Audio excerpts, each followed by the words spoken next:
Bu ayın son günlərinin tətilə təsadüf etməsi ölkə daxilində səyahət planlarını daha da aktuallaşdırır. Uzun istirahət fürsətindən yararlanmaq istəyən vətəndaşlar artıq indidən müxtəlif bölgələrə üz tutmağa hazırlaşırlar. Xüsusilə təbiəti ilə seçilən dağlıq ərazilər, yaşıllıq zonaları və digər dənizkənarı məkanlar daha çox maraq doğurur. Maraqlıdır, tətil günlərində vətəndaşlar daha çox hansı bölgələrə üz tutacaq? Yəni bu il nəzərə alsaq ki, bütün dünyada baş verən geosiyasi vəziyyətlə əlaqədar olaraq Azərbaycan hüdudlarından kənara gedən turistlərin sayında azalma müşahidə olunur. Təbii ki, bu da məlum məsələ ilə bağlıdır.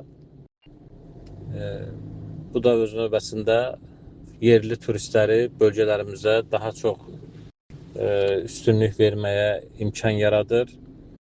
Hesab edirəm ki, bu il may tətilində, yəni bu Qurban Bayramı tətilində nəzərə alsaq ki, yəni həm yayın başlanğıcı kimi nəzərə alsaq, həm yazın bitməsi, yəni Azərbaycanın füsunkar təbiətinin ən gözəl çağı deyərdim. Yəni bu baxımdan da Azərbaycanın bütün regionları ən gözəl dönəmidir may ayının sonu. İstər cənub bölgəsi, istər şimal bölgəsi Quba-Qusar, istər Şəki, Qaxsa-Qatala, Balakən. Nəticə etibarilə ayın son günlərinə təsadüf edən tətil həm vətəndaşlar üçün dincəlmək, həm də ölkə daxili səyahət imkanlarını dəyərləndirmək baxımından əlverişli şərait yaradır. Gözlənilir ki, bu tətil günləri ərzində müxtəlif istiqamətlərə səfər edənlərin sayı daha da artacaq və daxili turizmdə nəzərə çarpacaq canlanma müşahidə olunacaq. Leyla Səməndər, Yeni Azərbaycan TV.